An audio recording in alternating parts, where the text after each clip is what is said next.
Ladies and gentlemen, welcome back to a How to Win at Chess episode. I haven't recorded for this series in a minute, but in this series, I take on some of my subscribers and I play a full game of chess and then analyze it. In today's episode, we're only going to look at 2,000 and plus. So, what you need to do to get to the 2,000 ELO in chess and be a 99.999% chess player, all right? Be in the 99.9999 percentile. Now, I'm going to play a couple of games, and by a couple, I mean 3, maybe 4 if the video is too short, but I think it's going to be 3 against a 2,000, a 2,100, and a 2,200 rated player. I'm going to walk you through the thought process, and if things are going a little too quickly, we will analyze the game after it's over. Okay? Sounds good? I hope it does, because that's what we're doing for today. So if it doesn't sound good, I'm really sorry. I decided to give my opponents a couple of games with the white pieces, just out of respect. All right, my first opponent plays knight f3. Now, 2,000 rated players are better than everybody else, except me, at everything, right? So my opponent's playing the first move, knight f3. I can't put this pawn in the center, so I'm going to put this pawn in the center, right? Okay, opponent is playing a queenside fianchetto. Now, in setups that you might not be super familiar with, you can go for setups that look solid. So generally when my opponents do something like this, for example, I will play like a reverse London because I can, right? Because I can. Now I think my opponent's going to expand like this, so I'm going to play e6, play for the center. So far, so good.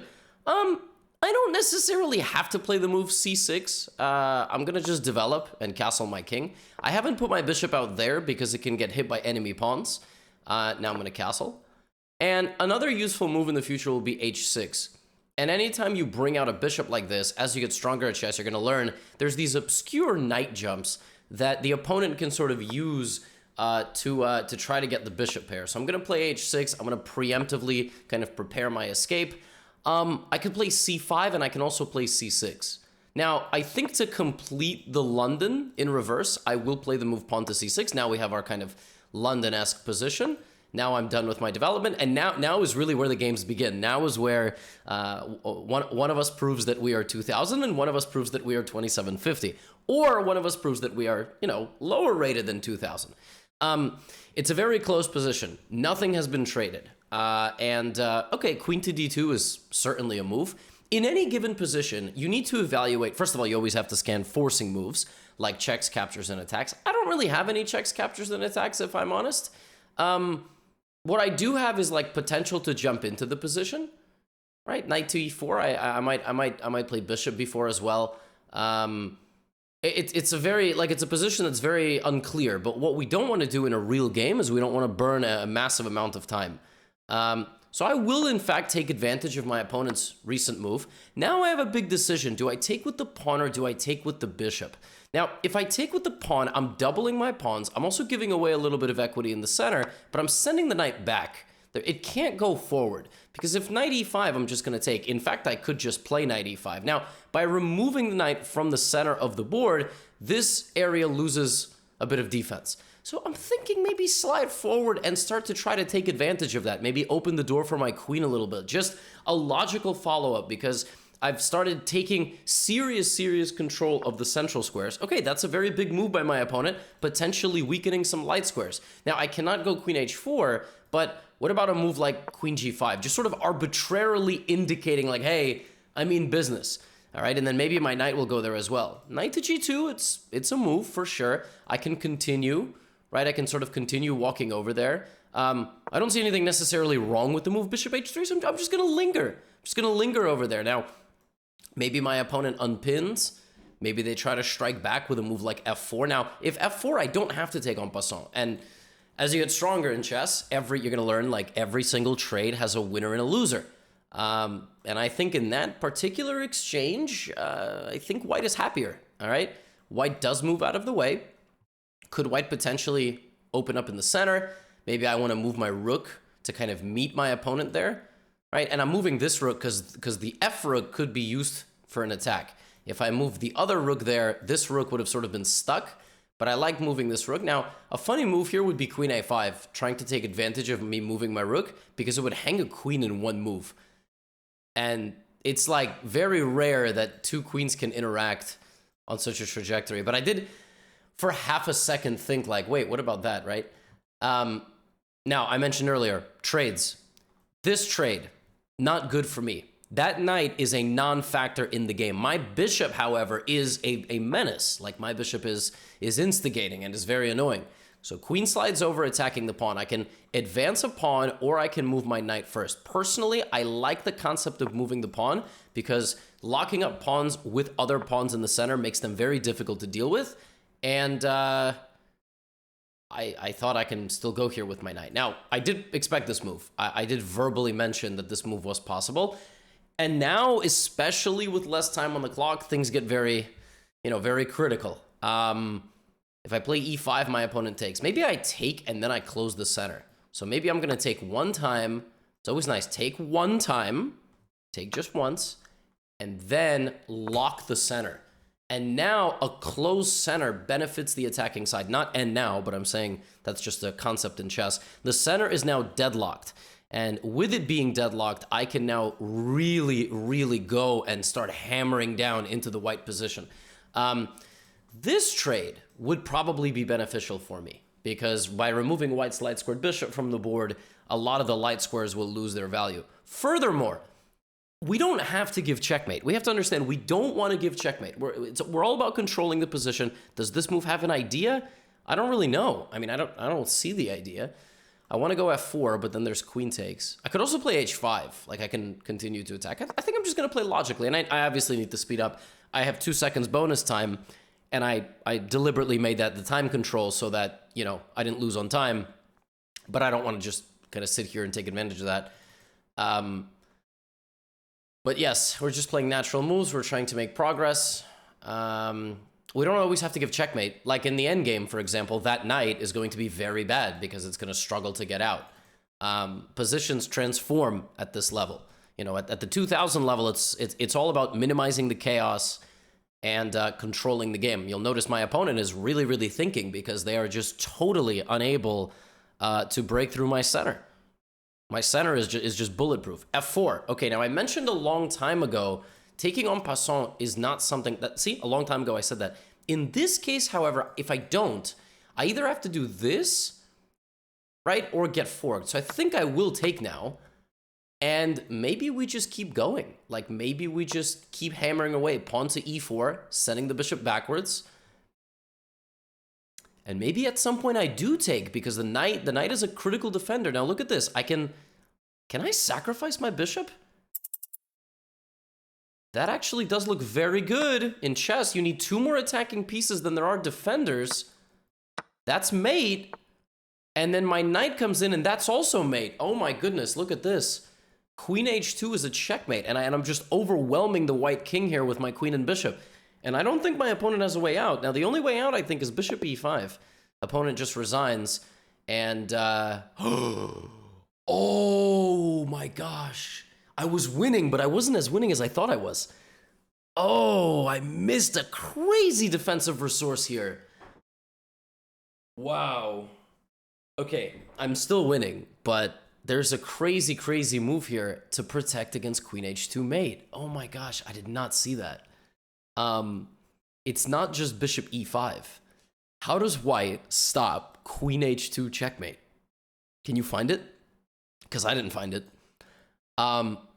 Queen c7. Look at that move. Hitting the queen, defended by the rook, and x-ray defending that. Now, it's still losing because I would go here and then take, and I would get my bishop back. So I would get a return on my investment and 2 pawns, and my attack would still continue. But my god, queen c7 is scary. And if I play rook d6 trying to prevent that, I actually get mated. So you can't have tunnel vision at this level. You cannot have tunnel vision. Now, let's analyze everything. Like at the 2000 level, you can analyze everything. So my opponent played a very non-confrontational opening. This is like a ready, Nimso Larsen. It's like an opening that Hikaru likes to play where white very slowly takes the center. Notice I kept my center rock solid. I avoided getting my bishop hit with one of these kind of knight jumps and just losing the bishop pair. It's not fatal, but as you get stronger, you learn about these obscure knight jumps. So I played the move h6, and then I played c6 and knight d7. The position was equal.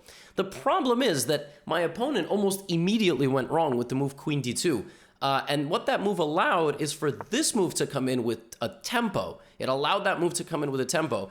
And as at the 2000 rating, every single trade has a winner and a loser. And by capturing, originally I thought to take like this, but I damaged my pawn structure. I doubled my pawns, and I gave my opponent some central space, but that sent the knight backwards. Here, the mechanics of the position do not allow that trade, which wouldn't have been the case if my opponent had kept the queen on the home square, right? So probably my opponent should have gone for this trade, because my bishop is extremely strong and this bishop is very passive. So probably would have been better to do something like this, where the queen still comes out, but I lose one of my powerful pieces. But that trade led to kind of just an overwhelming of the position over there. I mean, bishop h3, rook d8, and then here a very instructive moment. Take once, and then lock the center with e5. Take once, and then lock the center if you want to attack somebody. Because if you don't, if you just do this, I open the center, and you're actually losing because you're not able to coordinate your pieces. So take once, lock the center, and you'll notice the evaluation of this position is -2 because the attack is coming. My opponent plays f4 en passant, and yeah, I was gonna go here and then here, or maybe here and then like knight g4, but I realized that I can actually sacrifice, and this looked to be completely fatal, and it was the best move, but I got a little lucky because I completely missed queen c7. But you can sacrifice material like that in front of a king if you will get a checkmate. If you don't get a checkmate, you get a return on investment. So, slightly obscure opening. We traded correctly, and one exchange in the center of the board forced my opponent's knight out of the middle, and we very quickly turned our focus to how to attack over there. We opened the door for the queen, the bishop came forward, and I really like how this was played. Closing the door, knight came forward, and we just kept pushing over here. Perfect same side attacking chess. That is how you have to take down 2000s, all right? In the next game, I'm going to have white. All right, so I don't know what I want to play. I guess I'll play e4. I wonder what my opponent will play. Sicilian, Caro-Kann. Okay, Sicilian. Obviously, there's a lot of things you can play against the Sicilian. There's the open Sicilian. There's the various lines of the closed. I will go knight c3. I'm going to play one of my repertoires. Okay, e6. I mean, personally, I like to play d4 here, but there's many, many lines. And yes, I will get hit, but this is a line. I'm going to drop my queen back here, develop my bishop, and castle. So again, you have to know some openings at the 2000 level. Here comes my bishop out to f4, and now the entire setup is designed for me to castle quickly queenside. Black oftentimes will try to play for d5, or will try to play for, bringing the bishop out to b4. You have to know some openings at 2000. I mean, ideally, if you want to, keep getting better. But you don't have to. All right, pawn to d6. That's not a great move. It's not a great move because the bishop is very passive. Both bishops are very passive. All right, and if my opponent plays e5... Right now, by the way, I am straight up threatening to take that pawn. Okay, so I have 3 attackers on that pawn. So black should have been more active. It's the Sicilian defense. Ideally, you play it in a slightly more active way. Right. Now, 2 black pawns in the center. I guess 2 black pawns on dark squares in the center. Light squares are weak. So now I play bishop g5.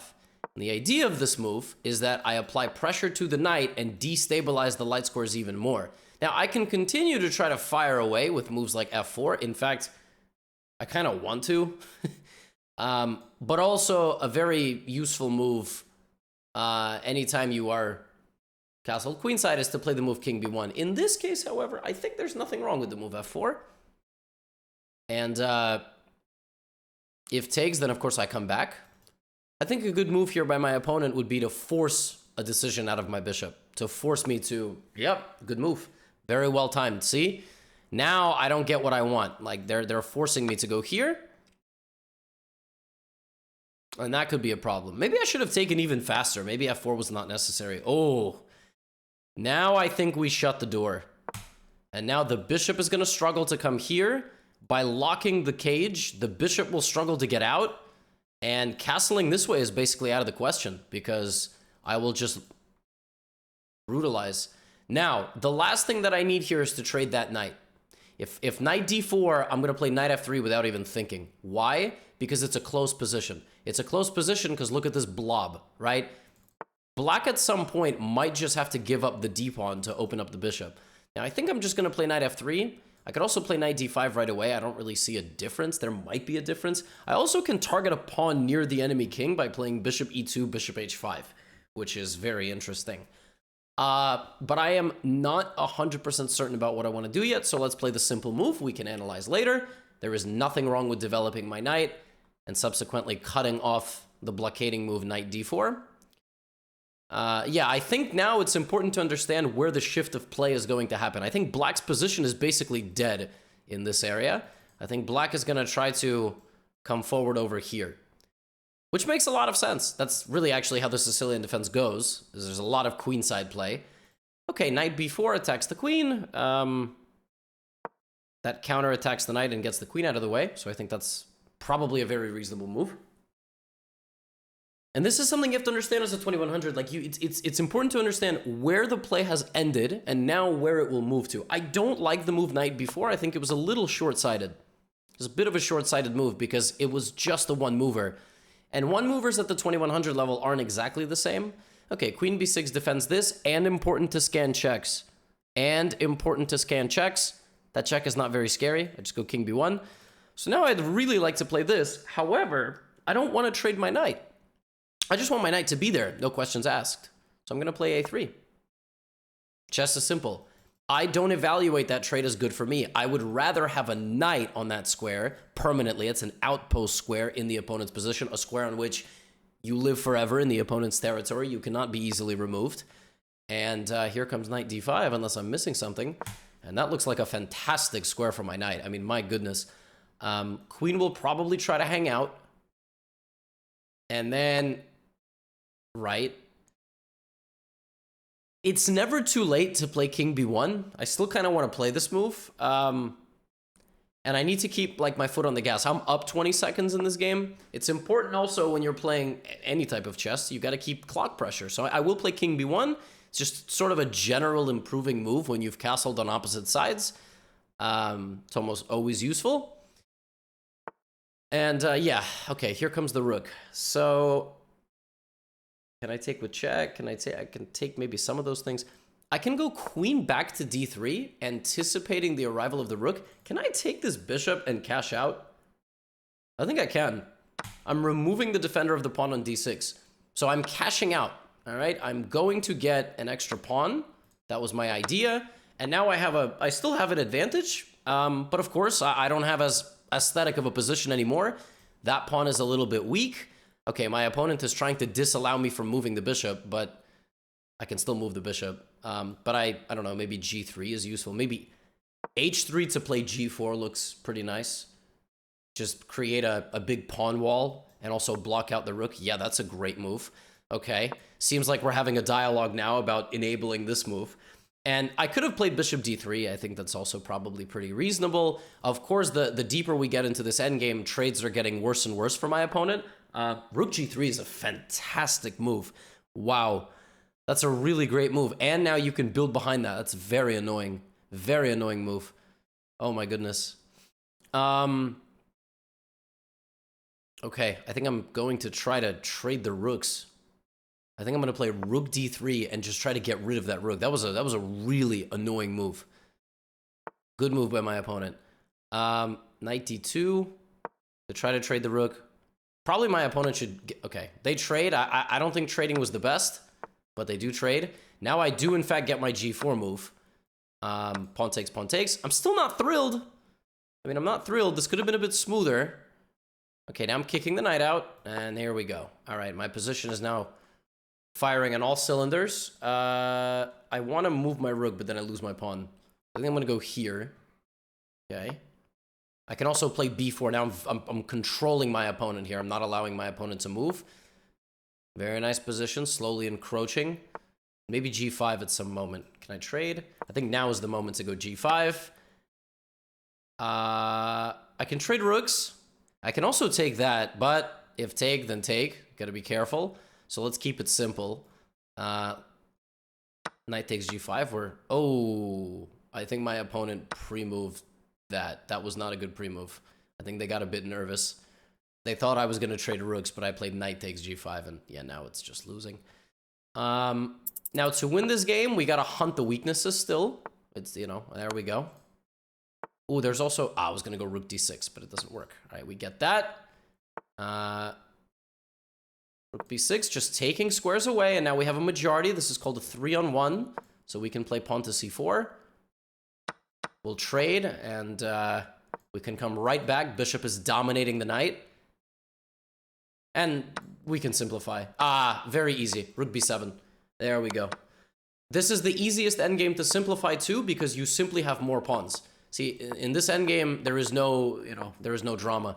And now the king will walk in, will eat the pawns. My opponent resigns. That was a relatively clean game, and I think the game was sort of punctuated, if you will, by the weaknesses of the squares in the center of the board. I think my opponent played a little bit too passively, but listen, a lot of strong players have played like this against me. Yeah, here I don't think I actually should have played f4. I personally, I think in hindsight I should have just taken. But this is already a losing position for black, which is crazy. This is like a worst nightmare scenario for black in the Sicilian. I think my opponent in the opening should have been a little bit more okay giving up the pawn on d6. And actually, I should have probably just taken faster. I should have just taken faster. Because without the move f4, this is just a free pawn. But with g takes f6, it's a pretty big weakening of the position. I can even play f4 now if I really wanted to. Because this is a very bad structure. Tripled isolated pawns, isolated h-pawn, isolated d-pawn. You cannot defend all these pawns, and I will just get my knight on d5 and be very, very pleased with the position. So, yeah, the Sicilian is interesting. I mean, obviously, there's a million different lines you can play against the Sicilian. You can play various wing gambits. You can play b3, c3, Smith-Morra gambit, open Sicilian, knight c3, close Sicilian, knight c3, the way I play the Sicilian, which is bringing the queen out and dropping it back. It's not as dumb as it looks. It's just equal for black if black plays the best line. But in this game, we got this positional light squared blockade, and what we did is we ultimately just took the bishop and we cashed out. And you'll notice my advantage dropped from 2.4 down to 0.9, because even though I cashed out of the casino, I did actually more damage to my position than good. And the counterplay my opponent immediately created down this G file was really nice. Look at this. They got my advantage down to 0.7, despite being a full pawn up.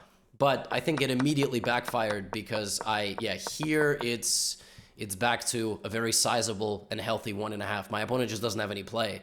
And then I did this, and yeah, this is a very difficult position to play. But it's life, you know? That was kind of a grinding down game, cashing out, getting our one pawn, and that was just beating the Sicilian defense, right? So in the last game today, I'm playing a 2200. All right, this is a very, very decent player. Well, to be determined. I'm going to play a Caro Kann. Looks like my opponent is playing two knights. There's a lot of lines against the two knights. One of the lines that I like to play is actually playing bishop g4, but before I play it, I like to play a6 and make white commit a second pawn to the center. This is not the most accurate move, but there's a slight difference with playing a6 bishop g4 and just bishop g4. So when they attack, I just take, and then I play the move e6. And the pawn being here is a very interesting situation because any pawn move by my opponent, like e5 or ed, is not that good. Because the knight on c3 will need to leave since it has no role in the game. My center is so solid that the knight doesn't actually participate, right? Actually, my opponent's doing a nice job staying patient. See, I'm also staying patient. I'm baiting the move pawn to e5 out of my opponent because then I will drop back and I will start firing away with the move c5. And there it is. Now, I'm not saying this is winning, but I got what I wanted. Okay, I got what I wanted. Now I immediately will play c5. Yes, of course, this is slightly inconvenient. I hope my opponent plays, you know, f4 and hangs the queen. That would be very nice. And if my opponent plays h4, I will just play h5. This is excellent stuff. This is very instructive. How my opponent is not just like, oh, I need to castle, you know? They're trying to take advantage of my poor development, and they're immediately trying to, you know, cause me problems. And I mean, I really should be acknowledging this. Like, this is a serious, a potentially very serious situation. Now, I was thinking to go h5, and this does work. Now, bishop g6 here is a bit of a trap. Bishop g6 looks really good, but it actually fails. It works if you calculate pawn takes, queen takes, and then queen takes. That's when it works. And you do have to be wary of sacrifices near your king early in the game. I mean, it's early, but it's perfectly possible to lose. We will analyze that a little bit later. Do I take or do I play c5? So I'm confused. Do I play c5 right away? I think I should. I don't see any need to take this. This is called keeping the tension. So I will play the move c5. Okay, opponent takes. Now, of course, taking with the king is lunacy, so I will take with the queen. Very tough to say if that exchange benefited me or my opponent trading off the dark-scored bishops. Personally, I actually think it benefited me a little bit. Why? I have so many pawns on light squares. You know, a moment ago, I had 8 pawns on light squares, which means the light-scored bishop of my opponent is really not doing a great job. And now I'm pressuring this, and okay, they take. I could take with the queen, or I could take with I could take with the queen or the knight. I mean, knight looks a little bit more reserved, so I'm gonna do it. I don't necessarily want to go here, by the way. I'm not scared of that bishop. I would like to play knight c6. Notice how both of us haven't committed our kings. See, if my opponent, okay, my opponent has committed the king. I'm gonna play knight c6. I actually don't know which way I want to castle. Traditionally, you would think, I think I'm gonna castle queenside, and then I'm gonna start an attack. In fact, I wonder if I can already start an attack without castling. This is very interesting stuff. You would think you could just, but the thing is, if I commit my king, they might start an attack first. What if I just play here? Now, of course, I can still always castle. I can always castle. But if I castled, then my opponent would have very quickly done this. Okay? I mean, that's what I think. This way, I want to go g5, and I am indicating I'm going to attack you. And at any moment, I can still castle. But for now, you've already committed your king. But by the way, you still notice they're anticipating that this is a bit of a bluff by me. Wow, very interesting. So my opponent is clever enough to not buy what I'm selling. Fascinating. Okay, g5. We'll see who's right and we'll see who's wrong. Very interesting stuff. Now, I cannot take, by the way. I cannot take because my rook is hanging. But the second I castle, I can take. Yes. Wow, very interesting. Do I go back or do I take the bishop? Time is of the essence. If I go back thinking I don't need to take the bishop, maybe b5 is coming. So maybe I do need to catch up on time. So I think I will grab the bishop in the interest of time. Now man, if I castle now, then b5 is coming. But then gh. Ooh. Maybe I can put my king in the center. I think it's time. I think it might be. Do I have to? Oh, let's do it. All right, it's time. My opponent did a nice job here calling my bluff, but I think my attack is striking first because if pawn to b5, I'm actually taking, which is called a Zwischenzug. A queen is worth more than a knight. So GH opens up that position. I think my attack is faster. Here it is. My opponent might have missed that move, or maybe they're a genius. I don't know. TBD. Okay, queen h3. There's some pins. My knight is hanging. Now I can take and the knight comes in, and then it comes in on d6, which looks quite unpleasant, I have to say. Wow, this is very scary stuff. Let's go knight d4. That's a fork, by the way. But I think when this takes, I should take. Very, very scary position. Wow. So I've kind of prevented the knight from coming, but yes, rook b1 is a nice move, cutting off my king's escape. Maybe I have to fight back with my rook a little bit, like rook d7. Queen can always come to e3, which I really don't like. But maybe I have some checkmating ideas. All right, rook c7. My goodness, that is... There's knight d5 there.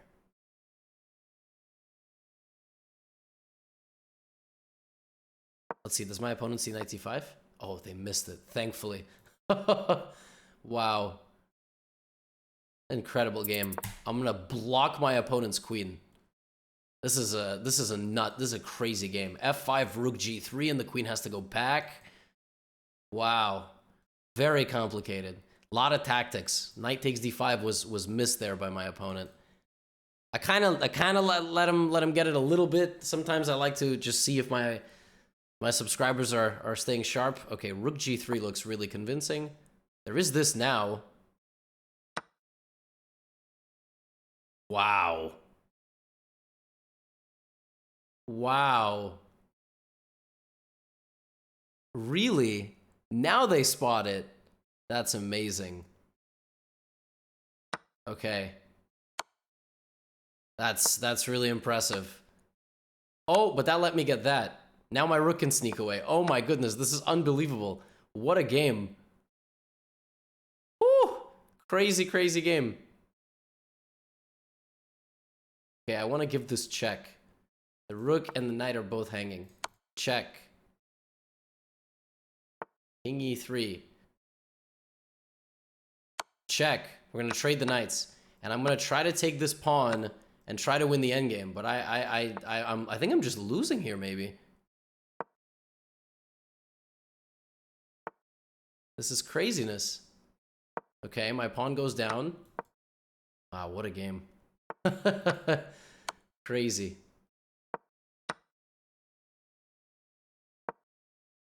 Nicely done. Or who knows, maybe not nicely done. Yeah, that was a weird move. Let's give a check. Maybe my opponent panics. Okay, we're gonna win the pawn, I think. Not gonna win the pawn. Gosh. This person doesn't want to lose. Why don't they want to lose?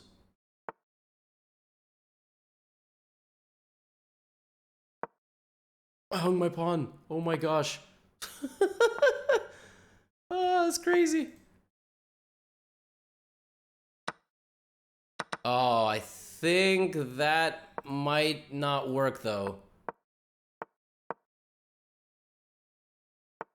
Yeah, I think my opponent's running out of moves here.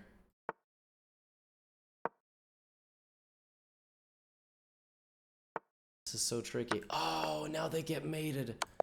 Oh, that was a crazy game. 2200s are so strong. Oh my gosh, I was relaxed, but okay.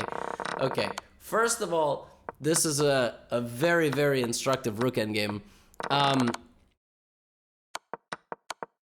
First of all, let's go to the rook endgame. A lot to learn here. My opponent should have pushed the pawn. The greatest assets that you have in the endgames are your pawns. Right now, this rook is being anchored to defend the promotion, and this pawn is kind of threatening to queen. So you really should go here. And then you should go like king f6, f5, and try to push as fast as possible. Even though the way my opponent played it was fine, of course, we were both low on time, doing kind of stupid things. Here, it's still a draw, but you never sack the rook. You never sack the rook. Of course, it's hard. You're playing me, maybe you're nervous, I understand. But you can never sack the rook because I'm not actually threatening to dislodge the rook. If this pawn wasn't here, yeah, I would be. But you don't want to do this. King and pawn versus rook is drawable, a bull. But it's because of stalemate tricks. It's because when you get all the way down there, sometimes there's a stalemate possibility, but not with the second pawn. Now, if we go back, my opponent caught me with a crazy tactic. So I mentioned this knight takes d5 move, which turns out is just winning in hindsight. And then I accidentally allowed it again. I just didn't think it was that winning. I thought after rook g3, my opponent would have to go here. And I thought, okay, well, that's a good position. But Danger levels, well spotted, and I was losing for a move there. Wow. I should have played Queen G5. Should have played Queen G5 for 2 reasons. Number 1, teaming up with my rook. Number 2, pressure on C1. And knight D5 is now not possible because of rook takes rook. Yeah, preventing knight takes D5. Amazing. Now, what did I do wrong? Okay, was rook G8, what was my best move here? Rook G8 is fine. G5, computer doesn't like it, but it thinks that I did okay. But it thinks castling is a little bit bold. In fact, the computer here thinks king f8 is even better, just leaving the king in the center. Okay. Knight d4 was a very bad decision, and it's an instructive moment. I thought that allowing the knight in was bad. It's not. It looks bad, but I can defend everything, and I'm fine. What I didn't want to allow the knight in, but by not allowing the knight into the position, I opened up both files. And if my opponent had gone here, I would have had time to run away to a7. Or not, to a8. Yes, to a8. But still, this is very scary, and I'm doing too much. I should not have made that trade, because the way I did it, my b pawn became an a pawn, and this opened up. But this gives my king shelter, which is very instructive. And in trying to commentate the game, that is not something that I fully appreciated. And actually, white was doing very well. Opposite side castling is a very, very, very nice way to create some serious complications and attacking chances. I was doing well. I mean, I had a nice position from the opening, but I mean, I just played in way too bold of a fashion here and allowed both these rooks to come down, and I'm actually losing, which is yeah, 2200s are tough players. So great game by my opponent, finding this nice knight takes d5 move that I saw, but I didn't, like I said, knight takes d5, but I didn't think it was that winning, and turns out it was. And what my opponent could have done differently was, in this position, they needed to take that rook, because by taking this rook, they allowed me to give a check, and I managed to weasel out. Always look for checks, so they should have taken that rook on h3. Well, that was a fun episode. I hope you enjoyed it. Clearly, to get to 2200, you got to be pretty darn good at chess. This person was winning against me, so get out of here.